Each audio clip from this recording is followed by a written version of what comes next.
Eu vou dizer que ontem tinha um vizinho abençoado tocando um karaokê ali até 5 horas da manhã. E aí depois os irmãos abençoados também começaram às 7 horas da manhã. Olha que benção aí, né? Mas já que acorda cedo, dorme tarde, né? Em nome de Jesus, amém? Jovens de Deus, né? E agora a gente vai ter um breve momento aqui. Queria pedir muito que, de verdade, você pudesse aproveitar aquilo que nós vamos falar aqui. Amém. Porque cada momento, cada minuto importa, tá? E já que você se dispôs a vir a esse retiro, aproveita. É como se você pegasse uma laranja, espreme ela para tirar o máximo de suco que você puder. Tem um momento de brincar, tem um momento de jogar bola, vai ter as brincadeiras ali. Acabar aqui, é o almoço já, depois aqui? Então espere com ansiedade, expectativa no Senhor, que você vai almoçar. Por isso, aqui agora, foca, porque eu creio que Deus tem grandes coisas para falar no teu coração. Amém, queridos? Graças a Deus por isso. Antes de iniciar, eu queria aqui com você, jovem, agradecer-se a todos os voluntários que estão servindo você, que você aplaudisse, por favor, todos os voluntários.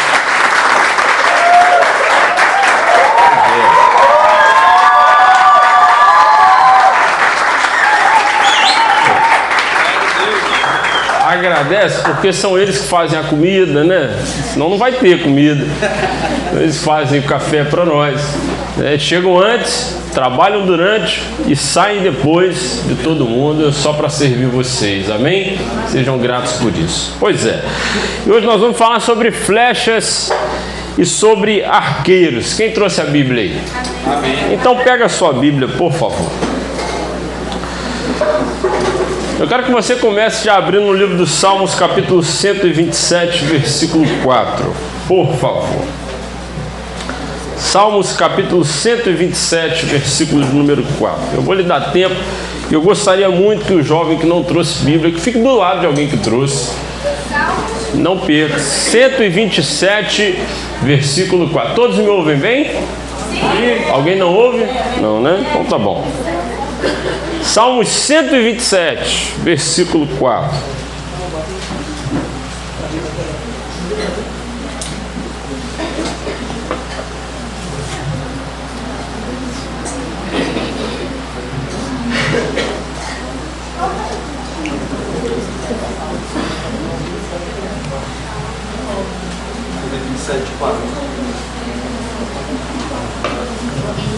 Cento e 27:4. Todos acharam? Não tem ninguém sem acompanhar, né? Senta do lado, cola aí. O jovem anda em banda, hein? Jovem saudável tem tribo, não é isso? Jovem quando está solitário tem alguma coisa que está errada, né? Então cola na sua gangue da Bíblia aí. 127, versículo 4. Se você encontrou, fecha os olhinhos, que agora eu quero convidar você a orar. Agora foca na oração, deixa a sua Bíblia aberta aí. Amém? Amém. Senhor Deus, nosso Pai, graças nós te damos, ó Deus, por essa manhã de sábado. Deus, nós cremos que em tudo, em todo movimento, há um propósito do Senhor. Deus, e esse movimento aqui hoje, eu creio que não foi o acaso, mas também foi obra do Espírito Santo. Cada jovem que está aqui, cada voluntário, cada um de nós, ó Deus, que o Senhor deslocou de tantos lugares para estar aqui, eu creio que há um propósito de bênção, ó Deus, de crescimento, de acréscimo da Tua vontade para cada um que o Senhor trouxe aqui. Deus, então cumpre, Pai, segundo a Tua graça, a misericórdia, esse propósito divino para cada um de nós. Ó Deus, toma as nossas mentes, os corações. Ó Deus, é apenas o início de um dia, de muitas outras ministrações e aprendizados que teremos ao longo desse sábado e amanhã no domingo. Ó Deus, faz, Senhor, uma grande obra na vida de cada um que está aqui hoje. Em nome do Senhor Jesus, nós oramos e te agradecemos. Amém. Amém. E amém. Salmo 127, versículo 4.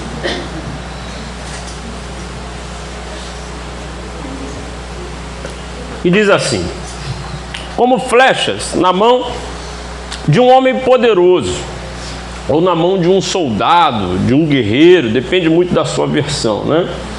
Assim são os filhos da mocidade. E hoje nós queremos falar aqui sobre flechas, por isso eu quero que você preste bastante atenção nisso. Quando a gente fala flecha, a Bíblia ela sempre usa uma alegoria, né? A Bíblia ela se comunica por alegorias, né? Para facilitar a compreensão humana. Não é que Deus precise disso, quem precisa somos nós. E para comunicar com o homem, Deus usa símbolos para que você se identifique com a mensagem, né? Exemplo, você já deve ter ouvido alguém dizer aqui que teve um sonho e não sabe bem o que significa o sonho. Você já ouviu alguém falar sobre isso? E aí pede-se sempre alguém para interpretar esse sonho. Às vezes acerta a interpretação, às vezes erra na interpretação, mas de fato, às vezes Deus não fala claramente para que seja um movimento intencional de provocar em você a busca por uma resposta, porque é nessa busca que você encontra a vontade de Deus. E a Bíblia ela usa também uma alegoria sobre flechas e arqueiros. Flecha e um arco. Você sabe que o arco, o arqueiro ele usa duas ferramentas, né? Ele usa um arco, que na época era uma madeira, e a depender da cultura era pequeno, era grande, era mais flexível, era mais rígido, com um barbante, normalmente de couro e tudo mais, que amarra numa ponta com a outra, que flexiona. E uma flecha, que você agarrava ali a pena na flecha ali atrás e você puxava aquele arco. Quanto mais puxava o arco, o que acontecia? Mais força a flecha ia. Mas não tinha só a força, porque é o seguinte, a flecha é um negócio que às vezes parece um paradoxo. Quanto mais força para ela você puxa, para ela ter mais intensidade, é mais difícil de acertar o alvo. Quanto mais for, mas se você não puxar, ela nem chega no alvo. Olha como é que é difícil. Alguém já tirou uma flecha aqui no arco de verdade? Você já mirou em alguém? Não. Mas dá um prazer mirar em uma pessoa. Acertou não, né, irmãos? Que bom, né? A gente vive no tempo que não se usa mais, graças a Deus, né? Então, olha bem aqui. A Bíblia usa uma alegoria de um arco e flecha e ela compara alguns com flechas. E a gente viu aqui que ela faz uma comparação da mocidade com as flechas. A mocidade são essas flechas. Os jovens são essas flechas. Quem é jovem de Deus aí que vai ser uma grande flecha na mão dele aí? Amém. Isaías capítulo 49, eu vou lhe dar tempo para você abrir. Abra de novo aí, por favor. Eu não tenho pressa para você abrir a Bíblia, não. Isaías capítulo 49, versículo 1. Lembra que você vive em banda, hein?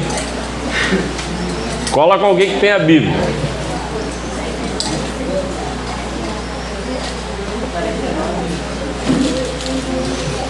Quarenta e nove, 1.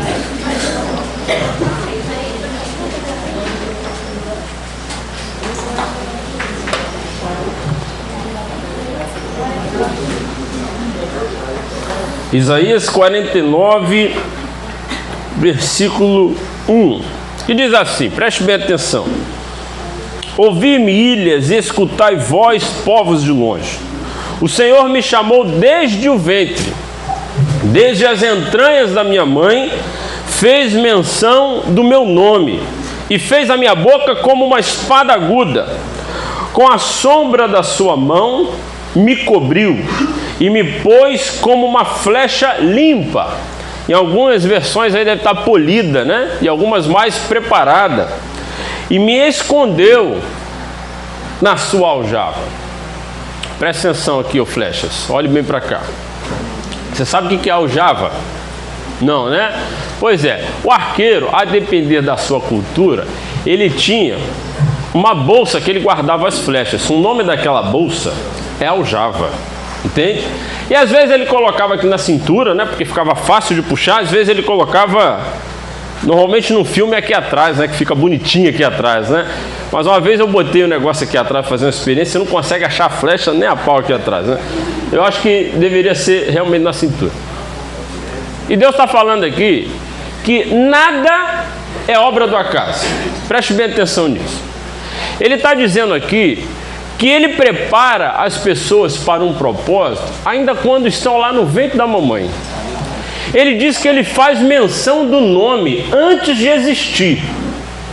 E ele está dizendo aqui que ele prepara você como uma espada e também lhe prepara como uma flecha polida, uma flecha limpa. Porque olhe bem aqui, a flecha ela tem algumas partes. Na frente, normalmente ela tem uma ponta de... Normalmente eles usavam osso para fazer isso. Às vezes usavam até metal em algumas culturas, né? E às vezes só afiavam mesmo a madeira. Ela tinha que ser retinha, que quanto mais reta ela fosse, maior a precisão dela. E atrás tinha uma pena que tinha que ser delicadamente feita. E muito retinha, porque se a pena tivesse um desvio, o que ia acontecer com ela? Ela fazia curva, você não acertava, ó. É igual um avião. Você já pensou um avião com a asa torta? Vai voar? Não vai. Era a mesma coisa. Aquilo ali é o que direcionava a flecha.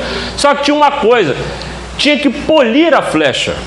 A flecha boa de um exército bem aparelhado, de um exército forte, evoluído militarmente, as flechas dos arqueiros eram polidas.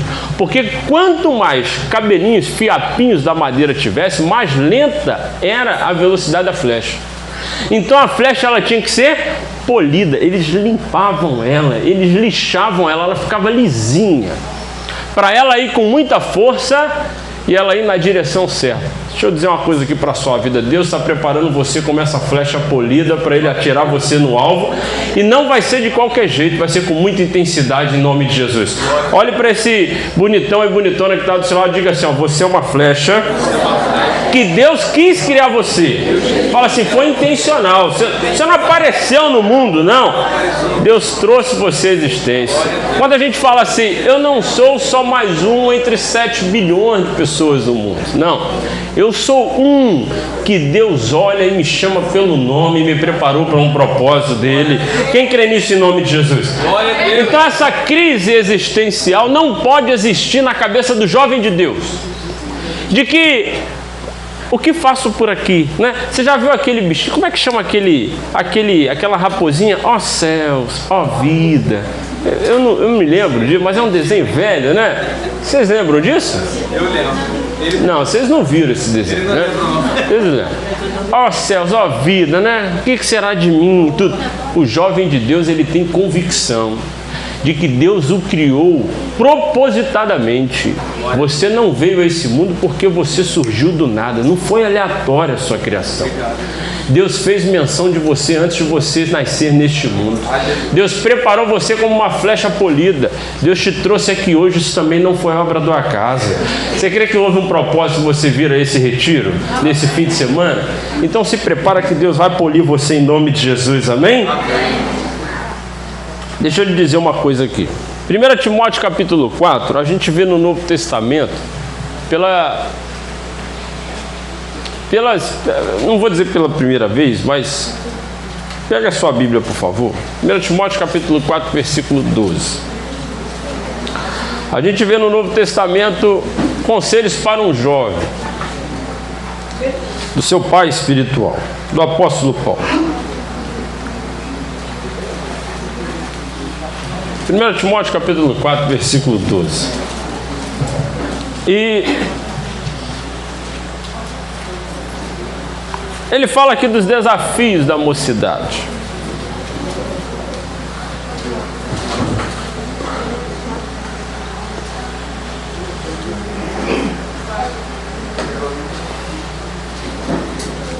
Quem achou, diga amém. Amém. Quem não achou, dá um grito.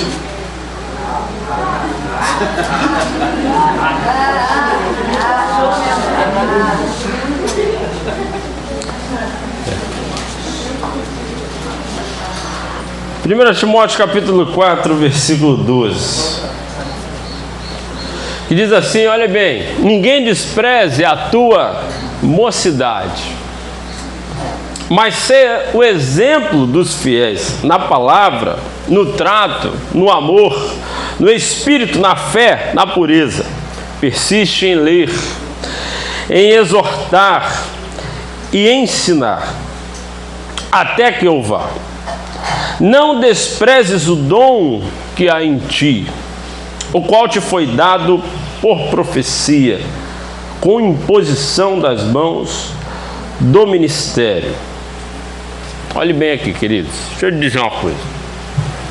Eu não sou tão velho assim, mas o jovem ele passa por uns probleminhas, umas crises, e às vezes subestimam muito o jovem. E Paulo está falando isso aqui, o jovem é subestimado, tá? Por isso que ele fala para Timóteo. Timóteo era um jovem, muito jovem, um pastor, que ele precisou deixar na igreja muito jovem. Só que ele pastoreava aquela igreja porque Paulo sabia que Deus tinha um chamado nele. Ele era o cara chamado. Só que ele era jovem, e por ser jovem ele ia passar por muitos desafios, porque ele ia pastorear pessoas muito mais velhas do que ele. E aí Paulo começa já dizendo um conselho para ele: olha, ninguém despreze a tua mocidade. Isso quer dizer o quê? Que Timóteo passava por desafios. Deixa eu lhe perguntar uma coisa aqui. Quem já ouviu do pai ou da mãe ou de alguém mais velho dizer assim: quando você tiver minha idade você vai entender o que eu estou falando? Você já ouviu isso? Quem já ouviu isso aí? Cara, quando eu ouvia isso, dava uma raiva. Não dava? Mas eles estão achando que a gente é retardado, que a gente não entende nada? Pois é, na verdade acho um pouquinho. A verdade é, de fato, existem coisas que só o tempo, os dias passando, que a gente vai compreender. Isso é fato, tá? Mas também é fato de que há um conceito de subestimar o jovem, ou seja, esperar menos do jovem do que ele pode entregar. Espera-se menos do jovem do que Deus o capacitou para fazer. E Paulo está dizendo: olha, não deixa ninguém desprezar a tua mocidade, porque apesar de você ser jovem, você pode, olha aqui, ser o exemplo dos fiéis. O jovem pode ser exemplo dos fiéis. Ele está falando inclusive dos mais velhos. Você seja exemplo na palavra, no amor, no espírito, na fé, na pureza. Não é porque é jovem que há justificativa para não agir corretamente. Ele está dizendo: não deixa ninguém desprezar a sua juventude, mas a sua juventude também não é desculpa para não conseguir fazer nada direito. Porque às vezes tem muita gente que coloca isso em cima do jovem. Ah, fulano fez a besteira. Ah, mas é jovem. Você já ouviu essas conversas assim? Ah, fulano não consegue ficar firme. Ah, mas é jovem. Fulano fez isso de errado. Ah, mas é jovem. E daí Paulo está dizendo que a juventude não é uma maldição, a juventude é uma bênção, queridos. Olhe para esse irmão que está do seu lado e diga para ele assim: assuma o seu lugar de Deus. Seja exemplo, seja santo. Você é jovem, mas Deus lhe deu poder para fazer isso. Deus lhe deu capacidade. Porque olha só, quando que o jovem é subestimado? Quando ele permite, quando ele não corresponde às expectativas que deveriam ser correspondidas. Por isso que você, jovem, você vai sair desse retiro aqui, você vai surpreender lá na sua casa, amém, queridos? Você vai voltar diferente, cara. Quando a mãe mandar pegar água, botar na geladeira, você nem vai reclamar, você vai pegar e vai colocar. Quando mandar limpar o cocô do cachorro, você nem vai reclamar, você vai lá e vai limpar. Seja o exemplo, a inspiração. Às vezes o jovem é subestimado porque ele, às vezes, dá uns curtos-circuitos, uns piripaque. Quem entendeu em nome de Jesus? E olha aqui, não despreze o dom que há em ti. Você sabe qual é o dom? Presta atenção. Dom é um presente. Dom é algo que você recebe e não faz nada para merecer. Nós vamos ler aqui mais na frente, 1 João, que João fala assim: jovem, eu sei que vocês são fortes. O dom do jovem é a força da juventude. E aí é que está.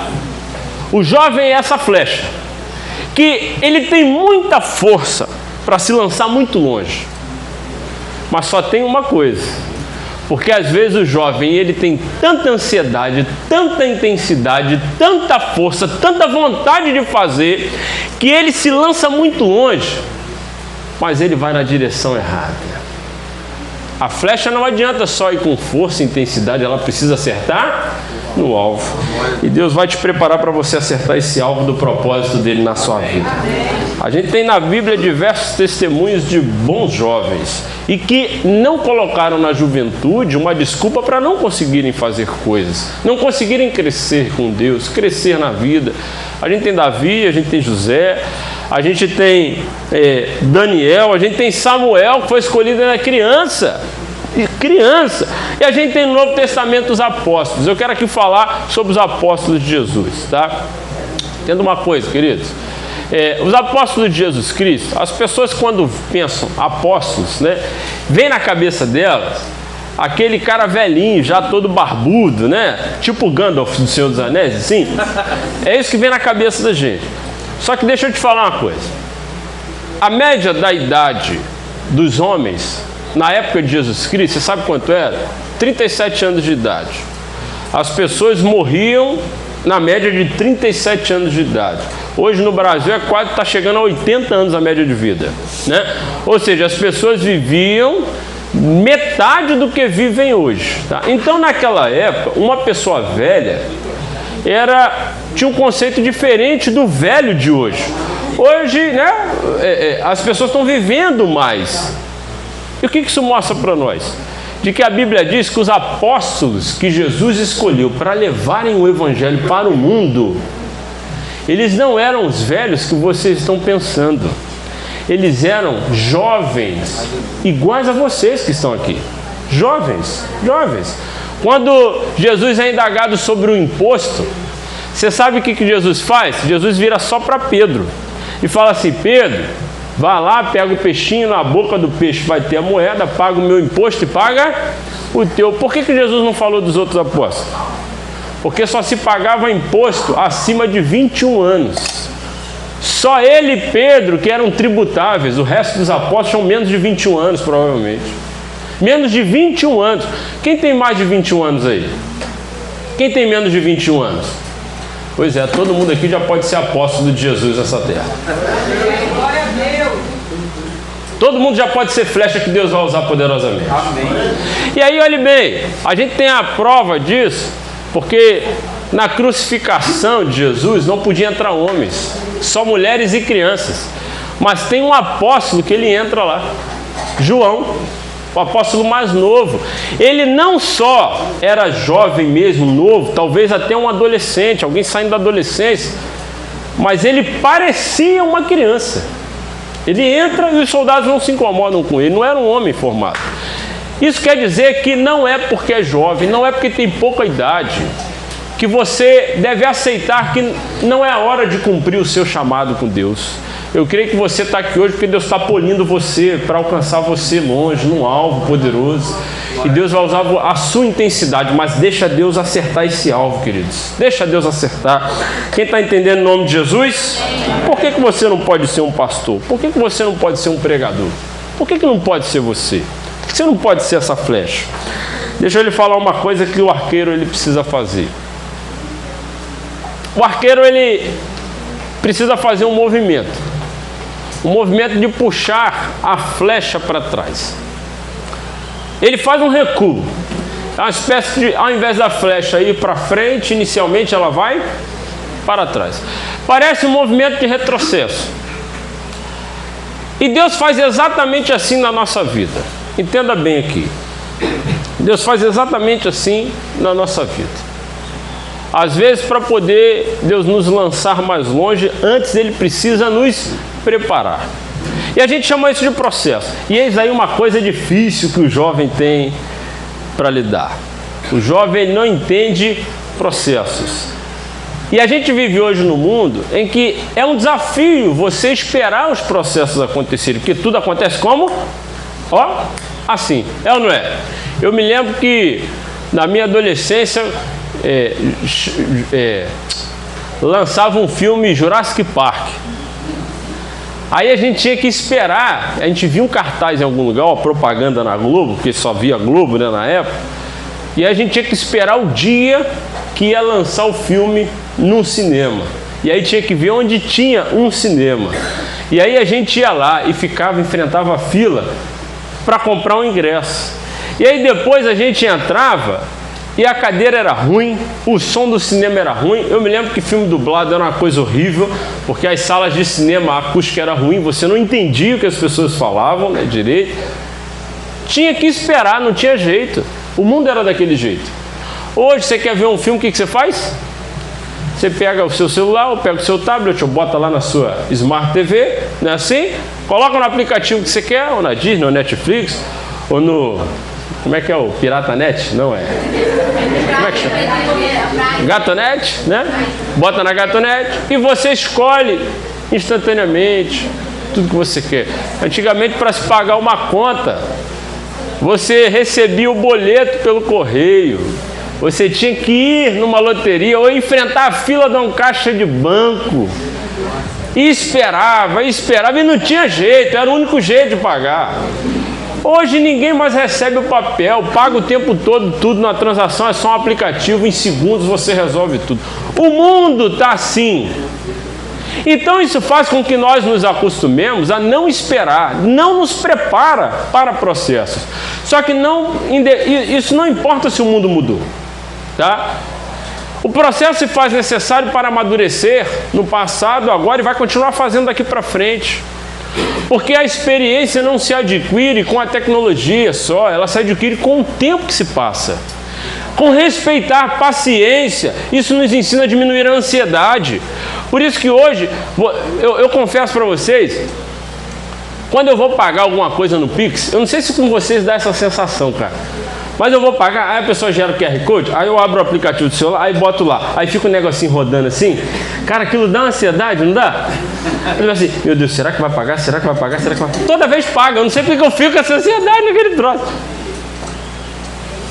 É o mundo que está submetendo esse estresse, essa ansiedade. Isso faz com que não só o jovem, mas como qualquer adulto, os velhos, não suportem mais nenhum tipo de processo. Só que escuta aqui, se Deus não te puxar para trás, jovem, se Deus em algum momento não fizer você retroceder, para preparar você, para te lançar mais longe, você nunca vai atingir o alvo que Deus estabeleceu para a sua vida.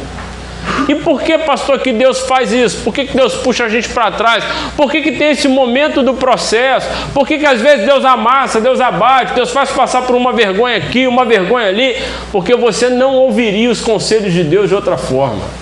Você só escuta conselho quando você está lá embaixo. Olhe para esse irmão que está do seu lado e diga assim, ó, não despreze os conselhos dos mais velhos, das pessoas que já apanharam na vida, que já erraram muito. Ouça com atenção, com cuidado. Às vezes a gente evita cair num buraco só porque escutou alguém dizer que tinha um buraco ali. Eu sempre digo que eu tenho os filhinhos pequenos e é difícil. Quando você fala assim, não bota o dedo na tomada. Rapaz, mas não adianta. Ele quer botar o dedo na tomada e só para quando toma um choque. Às vezes tem que tomar um choque. E às vezes Deus deixa a gente tomar um choque. E o jovem às vezes precisa de choques, para ele entender que ali não é o caminho. Mas tem um jeito de evitar os choques. É só ouvir quem já tomou um choque antes de você. E que está dizendo, não bota o dedo aí, porque isso não vai dar certo. Quem está entendendo em nome de Jesus, jovens? Amém. Glória a Deus. Abra mais uma vez em 1 João, capítulo 2. 1 João, capítulo 2, versículo 14.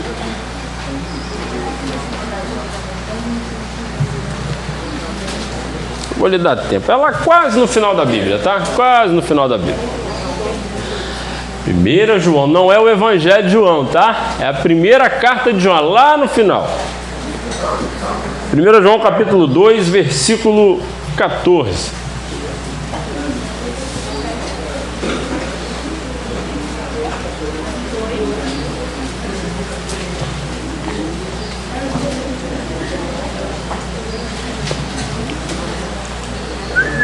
Eu achei que você ia cantar aquela música mesmo aqui, ué. Tchutchuê, tchutchuê. Olha, ué. Já chegamos nesse nível?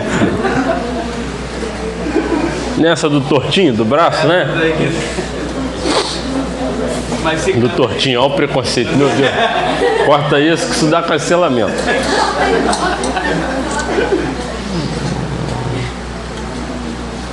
Primeiro João, capítulo 2, versículo 14. Quem achou, diga amém. Amém. Não achou não? Alguém gritou aí, não. Então lê do lado, que está atrasando nós aqui. Amém? Vamos lá, versículo 14. Presta atenção que isso aí é diretamente para você, tá? Eu vos escrevi, pais, porque já conhecestes aquele que é desde o princípio. Eu vos escrevi, jovens, porque sois... Repete comigo assim, fortes. Olha só, e a palavra de Deus está em vós. Agora olha a melhor notícia aqui. A força que você tem, a palavra que está dentro de você, e vocês já venceram o maligno. Quem pode dar uma glória a Deus por isso aí? Quem diz que o jovem não pode vencer o diabo? Você pode. Presta atenção, jovens. É sobre essa força agora que eu quero falar. O mundo ideal, preste bem atenção, o mundo ideal, tá? Nem sempre o ideal é o possível. O mundo ideal é que se pudesse juntar numa única pessoa a força do jovem, a experiência e a sabedoria da velhice. Isso ia ser perfeito, não ia? Mas parece um paradoxo. Quando se é jovem, falta a experiência e a sabedoria porque faltam-se os dias de vida, é normal. Quanto mais você vai envelhecendo, que você vai adquirindo sabedoria e experiência da vida, essa força vai indo embora. Aí quando você é velho, que é totalmente sábio, totalmente... já não tem mais a força da juventude. O melhor dos mundos seria que a gente fosse um só, com a força da juventude e a sabedoria da velhice. Você ia virar o Superman, cara. Você ia ser o Superman. Não é? Vou falar aqui com o pessoal. Eu não vou chamar de velho, porque velho é uma coisa ofensiva, né? Mas a gente tem pastores, missionários aqui, né? A irmã Elane, missionária Jojo, irmão João, missionária Luimar, pastor Márcio. Não vou chamá-los de velhos. Experientes, rodados. Não, rodada aí pegou mal. Rodada é de quilometragem. Não, calma. Deu ruim. Melhor parar, porque quanto mais eu tentar explicar, vai piorar. Para por aí. Pois é. Olha só. Pessoas que viveram mais, tá?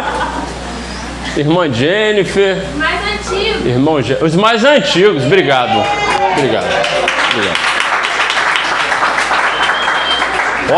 Corta essa parte, tá? Todos eles têm uma coisa que às vezes vem na cabeça. Sabe o que é? Eu queria ter a mente que eu tenho hoje quando eu tinha 18 anos. Todos eles têm. Todos têm. E quanto mais velho você vai ficando, mais esse pensamento vem à sua cabeça, porque muitos erros que a gente cometeu, a gente não cometeria se tivesse a mente de hoje. Mas a mente de hoje não tem como eu ter ela com 18 anos. Eu só tenho como ter essa mente quando eu fico mais velho. É aí que está o pulo do gato do jovem que se dá bem, do jovem que acerta no alvo. Se você não tem a experiência, porque você ainda não viveu, e a sabedoria vem com os dias da vida, é normal. Se você não tem, mas você tem a força. O que você tem que fazer para adquirir essa experiência? O sábio não é aquele que aprende com os próprios erros, mas aquele que aprende com os erros dos outros. Olha para esse irmão bonito que está do seu lado, diga para ele assim: seja inteligente, seja esperto. Olha o pulo do gato aí, ó. Você tem força, só falta sabedoria. Suga isso, aprende com quem já viveu. Por isso que olha aqui, o jovem não consegue ser profundamente usado por Deus se ele não entende logo na juventude o conceito de humildade. Só que às vezes a humildade ela vem com o tempo. E sabe como é que Deus faz para fazer alguém ficar humilde? O mesmo João diz que Deus resiste ao soberbo, mas dá graça ao humilde. Olha só, o soberbo é aquele que acha que é muita coisa, aquele que pensa muito de si, que sabe das coisas. Eu sei de tudo. Eu vou falar aqui, abrir meu coração, porque eu sou uma pessoa assim, né? Eu tenho uma filha de 6 anos, cara.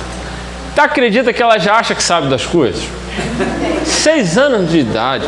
Eu já estou falando com ela, e aí a gente pede para fazer alguma coisa, ela já rebate e olha pro alto, tipo aquele olhar assim.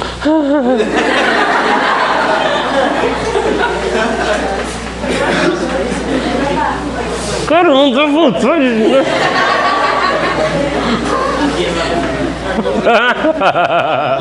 Pessoal, tua filha agora. Eu falei, a minha não vai fazer isso. Não vai também, pô. É ET? Não. É normal. Deixa eu lhe falar uma coisa aqui. Todos nós, gente, você não é alguém que nasceu em Marte, você nasceu na Terra, você é um ser humano. Você vai passar por isso. Vai passar por esses momentos. O que vai dizer quem chega mais longe ou não é o quanto antes você consegue enxergar que precisa parar para ouvir. Precisa deixar Deus te puxar para trás antes de lançar você. Deus não está tolhindo o seu futuro. Muito pelo contrário, Ele está te preparando para o futuro que Ele criou para você. Quem crê que Deus tem um futuro maravilhoso para a sua vida? Aproveita, olha aqui, é um apelo que a gente faz. Aproveita a força que vocês têm hoje. Aproveita. Olha só, eu não sou tão velho, eu vou fazer 37 anos. Cara, ontem eu fui no cardiologista, porque eu estou umas 2 semanas com a dor no peito, no coração, que não passa. Cara, eu só tenho 37 anos. Eu falei, quando eu chegar a 50, tem que botar marca-passo, cara. Eu falei com o Leozão, tenho uns 10 dias com uma dor nesse pulso que não passa, nem pelo decreto, que eu já orei, já plantei bananeira, já fiz jejum e não passa a dor no pulso. Eu dormi hoje, eu acordei umas 4, 5 vezes por causa dessa dor no pulso. Eu não cheguei aos 40, cara. Coisas que vão aparecendo. Uma biela vai dando ruim, o pneu vai furando, entendeu? Tem que trocar uma peça aqui, outra ali. É normal. O jovem tem nada disso. Quanto mais jovem você é, mais forte você é. Aproveita, presta atenção aqui. Você não vai ter essa força para sempre. Você não vai ser jovem para sempre. Esse é o apelo que a Bíblia está fazendo para o jovem. Você não vai ter esse vigor para sempre. Quanto mais velho vai ficando, mais difícil as coisas vão ficando, mais pesado vai ficando. Aproveita agora para ser essa flecha que Deus vai lançar longe, em nome de Jesus. Coloque sua mão no seu coração. Diga assim, ó, eu quero ser essa flecha. Eu quero que Deus faça em mim um polimento, uma preparação. O Senhor me prepara. Fala assim, Senhor, eu quero aproveitar enquanto eu tenho força. Eu quero agora. Depois, e olha aqui. Deixa eu aqui falar uma coisa aqui. Eu não vou ofender quem é mais velho, não, porque todo mundo passa por isso. Hoje é o dia da ofensa, né? Mas não é não. Já viu aquele pagode da ofensa? Pois é, né não. Mas olha só, você sabe qual é o momento de você ser uma poderosa flecha de verdade? Ah, pastor, mas Deus pode fazer lá na frente, no futuro. Deixa eu te dizer uma coisinha aqui. Muita coisa pode ser, mas não é. O que você tem hoje é a sua juventude, a força que Deus lhe deu e o dom que Ele já colocou em você. Então aproveita hoje. O momento é agora. Aí a gente pensa assim, não, porque eu tenho que ficar mais experiente para poder aproveitar, para poder ser usado por Deus. Cara, deixa eu te dizer uma coisa aqui, não vou ofender os mais velhos, não. Mas conforme a gente vai ficando mais velho, a gente vai ficando mais debilitado. A vida vai tomando conta do nosso tempo, porque vem casamento, vem filho, vem esposa, marido, vem responsabilidades. E aí você vai ficando cada vez menos disponível para Deus acertar onde Ele quer, porque você, a partir de agora, acumulou coisas. É normal na vida isso, tá? E aí o que acontece? Vai esperar ficar velho, e aí você não oferta mais o melhor que você tinha para ofertar, que é na juventude. Ah, pastor, eu não posso ofertar o melhor depois? Depois você vai ofertar o que está disponível, o que você conseguir. Mas o melhor é a força no auge dela que você tem hoje. Uma vez eu ouvi um pregador falar isso e é verdade. Depois vai esperar o quê? Vai esperar ficar muito velho para começar a servir, para ficar só o bagaço, aí tu entrega para Deus usar? Em nome de Jesus. Você está aqui hoje, não é o acaso, queridos. Você não veio até aqui nesse lugar, alguém pagou para você, ou você pagou, alguém te presenteou, foi tudo preparado. Isso não foi aleatoriamente. Deus trouxe você aqui para você sair daqui uma flecha polida e preparada por Ele. Esse é o momento de fazer isso. Pega a sua Bíblia, por favor, em 2 Reis, capítulo 13. Quem disse que jovem não lê a Bíblia? Obrigado, Marina.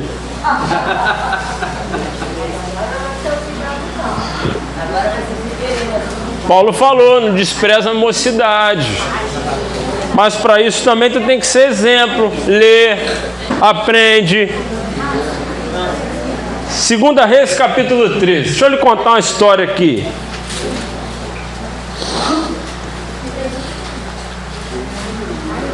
Segunda Reis, capítulo 13, versículo 14.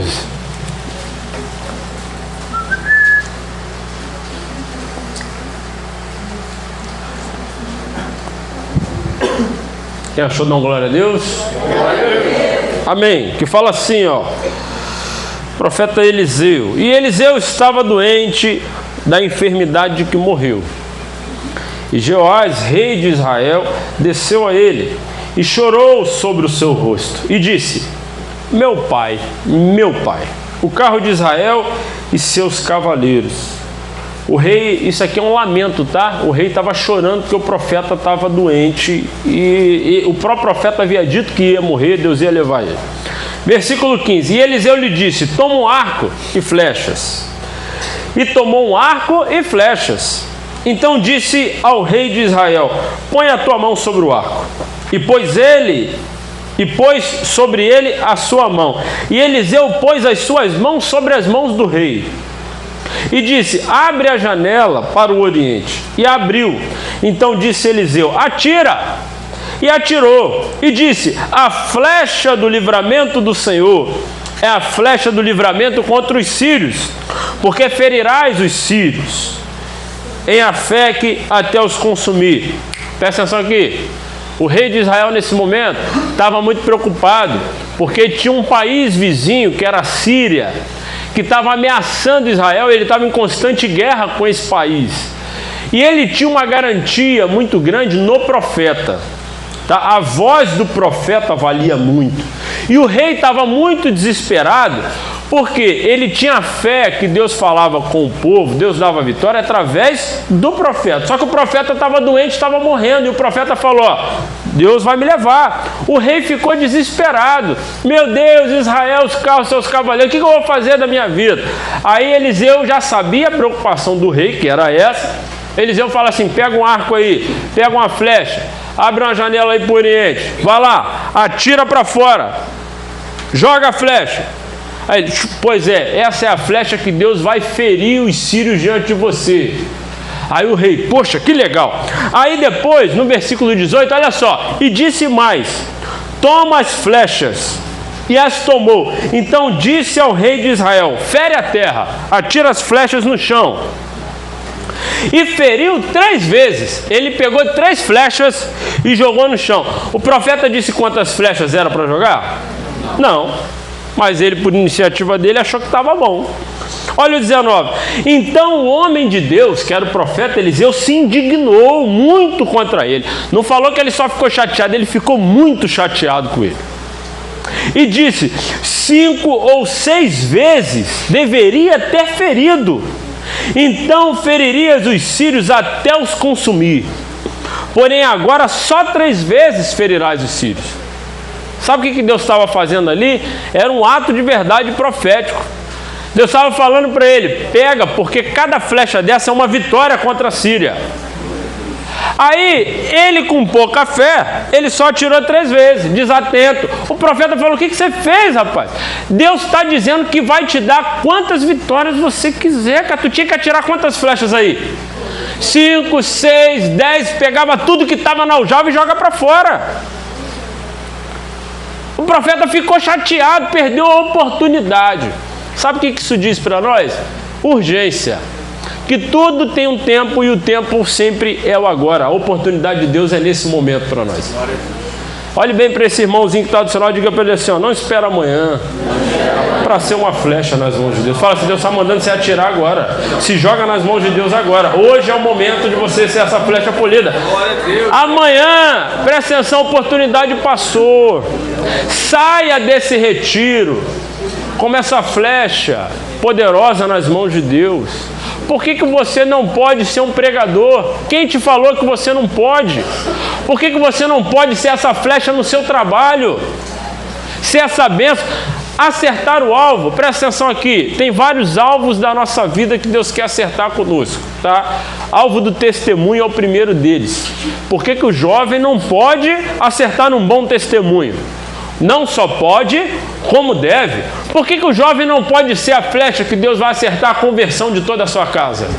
Você crê que Deus vai converter a sua família através de você?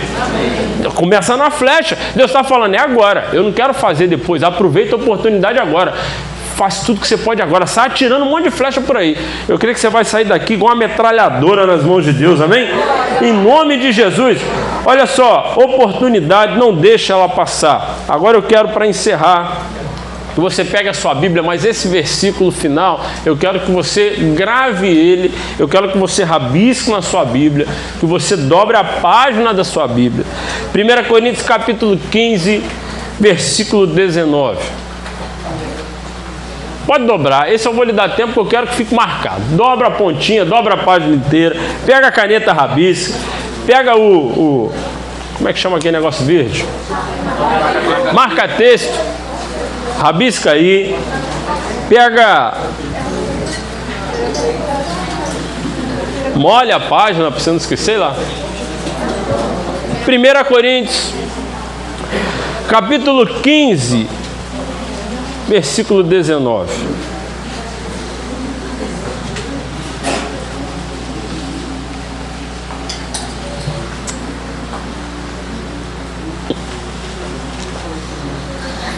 Quem achou, grita aleluia. Aleluia. Quem não achou, dá um grito e sai correndo. 1 Coríntios capítulo 15, versículo 19. Todos marcaram na Bíblia? Dobraram a página, rabiscaram.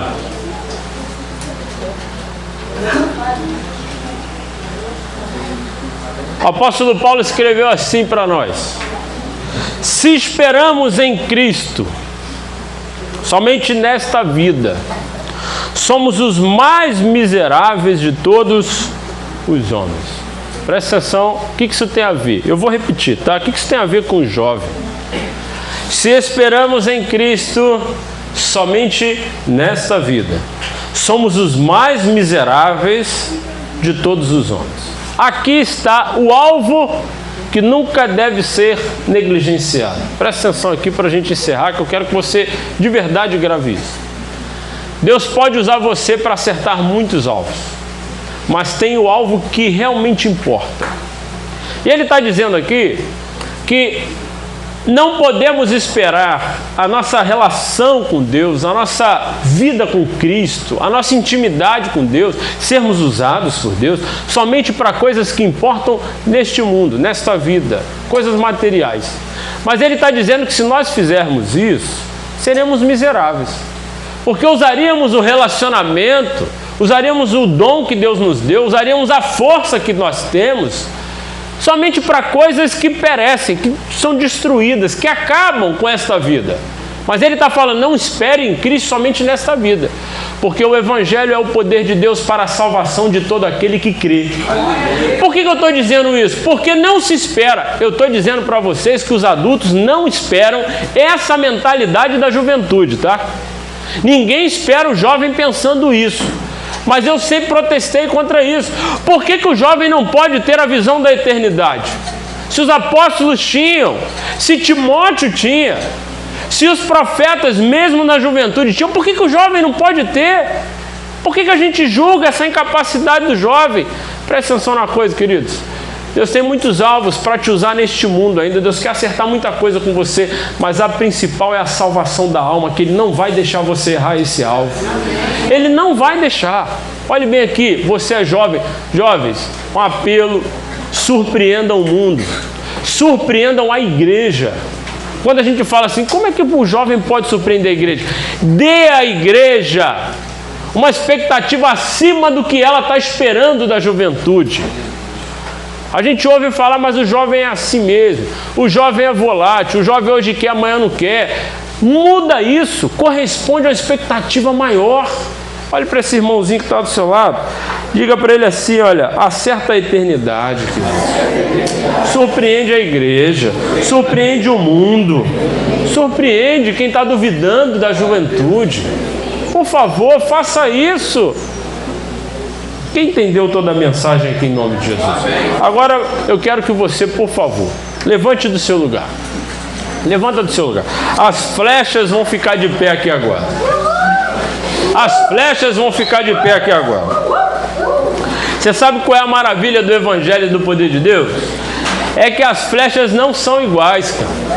Deus, ele forma cada uma, ele pole cada uma, ele prepara cada uma para um propósito diferente. E nisso é a maravilha do Evangelho. Eu quero que você, jovem, escolha agora que jovem anda em banda tribal, né?